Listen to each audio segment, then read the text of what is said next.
حسین ابن علی علیہ السلام کی مدد کے لیے میدان میں جائے اور وہاں قتل کر دیا جائے گا اور اس کا سر کوفہ میں لا کر گھمایا جائے گا۔ اس بات کو کہے بہت زیادہ عرصہ نہیں گزرا تھا کہ میثم تمار کو عمر بن حریث کے بالا خانہ پر لٹکا دیا گیا اور حبیب ابن مظاہر کے سر کو کوفہ میں لا کر گھمایا گیا، اور وہ تمام باتیں جو اس دن دونوں کے درمیان ہوئی تھیں لوگوں نے اپنی آنکھوں سے سچ ہوتے ہوئے دیکھ لیا۔ آپ کی زندگی بالکل پاک و صاف تھی۔ آپ کی دنیا سے بے رغبتی اور زہد کا عالم یہ تھا کہ آپ کی خدمت میں کافی مال و دولت پیش کیا گیا کہ جنگ کربلا میں شریک نہ ہوں، مگر آپ نے اسے قبول نہیں کیا اور فرمایا، میرے پاس رسول اسلام صلی اللہ علیہ وآلہ وسلم سے کہنے کے لیے کوئی ایسا عذر نہیں ہے جس کی بنیاد پر میں زندہ رہوں اور فرزند رسول کو قتل کر دیا جائے۔ پورے یقین کے ساتھ یہ بات کہی جا سکتی ہے کہ حبیب ان افراد میں سے تھے جن کے سلسلہ میں امام علی علیہ السلام نے فرمایا تھا کہ دنیا نے ان کی طرف اپنا رخ کیا مگر انہوں نے اس کو پیٹھ دکھا دی، یعنی دنیا سے منہ پھیر لیا۔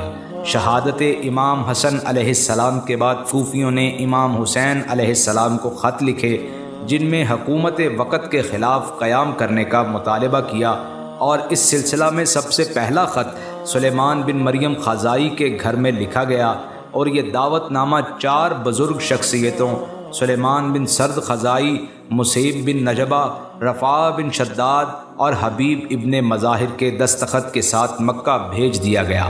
تاریخ میں ملتا ہے کہ حبیب ابن مظاہر نے ابتدا سے ہی واقعہ کربلا کے لیے مسلم بن اوسجہ کے ساتھ اپنے آپ کو آمادہ کرنا شروع کر دیا تھا، اور اس سلسلہ میں کسی بھی طرح کی کوئی کوتاہی نہیں کی۔ آپ شہادت کے اتنے عاشق تھے کہ آپ کا دل شہادت کے لیے ہمیشہ بے چین رہتا تھا، لہٰذا جیسے ہی آپ کو امام علیہ السلام کا خط ملا مصمم ارادے کے ساتھ امام کی نصرت کے لیے نکل پڑے۔ رات کو سفر کرتے تھے اور دن میں آرام، تاکہ ابن زیاد کے سپاہی ان کو مقصد تک پہنچنے سے روک نہ سکیں۔ آخرکار آپ 7 محرم الحرام کو کربلا پہنچے اور پہنچتے ہی اپنی وفاداری کا ثبوت دیا، یہاں تک کہ شب عاشور آ گئی۔ آپ ساری رات معبود کی بارگاہ میں دعا و مناجات کرتے رہے۔ صبح عاشور نماز کے بعد امام حسین علیہ السلام جنگ کی آمادگی میں مصروف ہو گئے۔ اپنے لشکر کی بائیں سمت کا کمانڈر حبیب ابن مظاہر کو اور داہنی سمت کا کمانڈر زہیر بن قین کو بنایا۔ امام کی فوج گرچہ ظاہراً تعداد میں کم تھی، مگر یہ افراد وہ تھے جو عزم و حوصلہ کے مالک تھے، خاص طور سے حبیب ابن مظاہر۔ لشکر کے کسی بھی حصہ سے جب کوئی شخص حبیب کو مدد کے لیے پکارتا تھا تو حبیب فوراً اس کی مدد کو پہنچتے اور دشمنوں سے جنگ کر کے اسے بچاتے تھے۔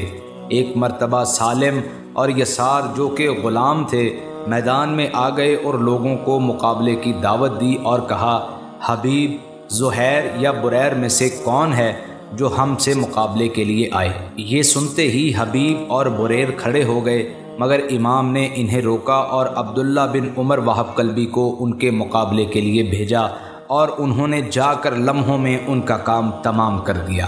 جنگ شروع ہو گئی اور لوگ ایک ایک کر کے شہید ہونے لگے، یہاں تک کہ جب مسلم بن اوسجہ زخمی ہو کر زمین کربلا پر تشریف لائے تو حبیب ابن مظاہر اور حسین علیہ السلام ان کے سرحانے پہنچے۔ حبیب نے مسلم سے پوچھا، کوئی وصیت ہو تو فرماؤ، اگر زندہ رہا تو ضرور پوری کروں گا۔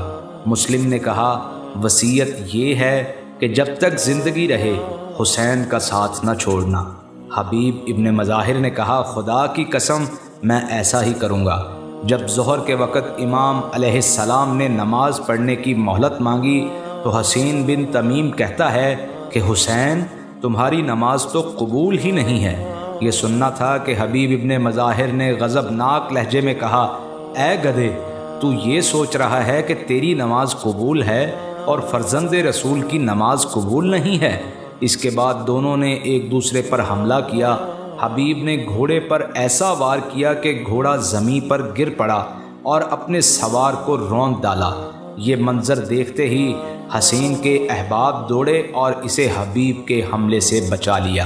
تب حبیب نے ان سے خطاب کر کے کہا، اے نام و نسب کے اعتبار سے بدترین لوگو، خدا کی قسم اگر ہماری تعداد تمہارے برابر ہوتی تو تم سب کے سب میدان جنگ چھوڑ کر بھاگ جاتے۔ آخرکار انتظار کی گھڑیاں ختم ہوئیں اور وہ مجاہد بوڑھا ہونے کے باوجود جوانی کے جذبات کے ساتھ ننگی تلوار لے کر دشمنوں میں آتا ہے اور ان کو تہہ تیغ کرتے ہوئے یہ رجز پڑھتا جاتا ہے، میں حبیب ابن مظاہر ہوں، جب جنگ کی آگ بھڑک گئی تو میں اکیلا میدان جنگ میں آیا ہوں، گرچہ تم لوگ طاقت و قوت کے اعتبار سے کثرت میں ہو مگر میں تم سے زیادہ قوی اور وفادار ہوں۔ تقریباً 62 لوگوں کو واصل جہنم کیا مگر اچانک بدیل بن مریم افغانی نے آپ پر حملہ کیا اور آپ کی پیشانی پر ایک تلوار ماری، اس کے بعد نیزے سے آپ پر حملہ کرنا شروع کر دیا۔ جب داڑھی خون سے رنگین ہو چکی تھی اس کے بعد بدیل نے آپ کے سر کو تن سے جدا کر دیا۔ آپ کی شہادت امام علیہ السلام اور ان کے ساتھیوں کے لیے بہت شاق تھی۔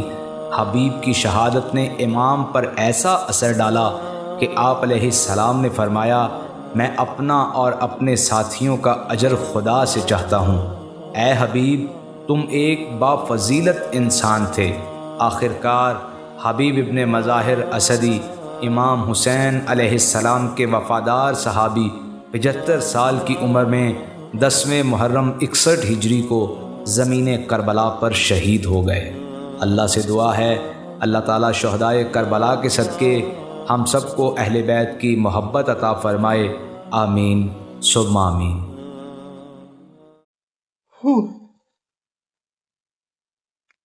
دوستو یہ تھا حبیب ابن مظاہر رضی اللہ تعالیٰ عنہ علیہ السلام کے حوالے سے ایک ان کا پوری شہادت کا واقعہ۔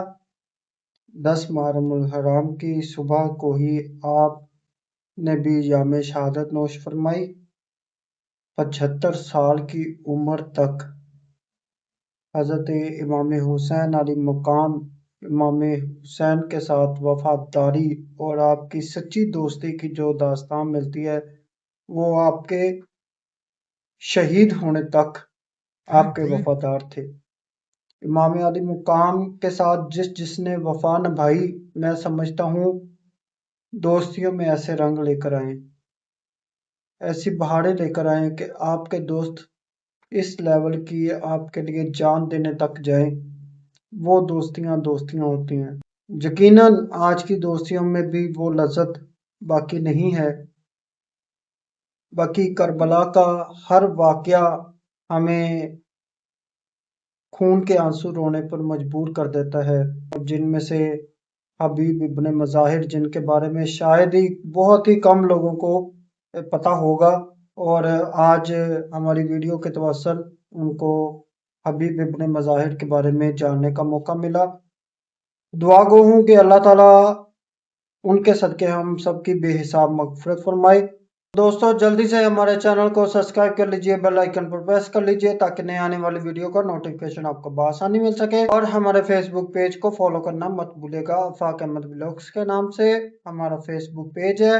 ٹک ٹاک انسٹا پہ بھی ہمیں جلدی سے فالو کر لیجئے۔ کل کی ایک اور شاندار ویڈیو کے ساتھ آپ کی خدمت میں دوبارہ سے حاضر ہوتے ہیں۔ تب تک کے لیے اپنے میزبان آفاق احمد کو آفاق احمد ولاگز سے اجازت دیجئے۔ خدا حافظ۔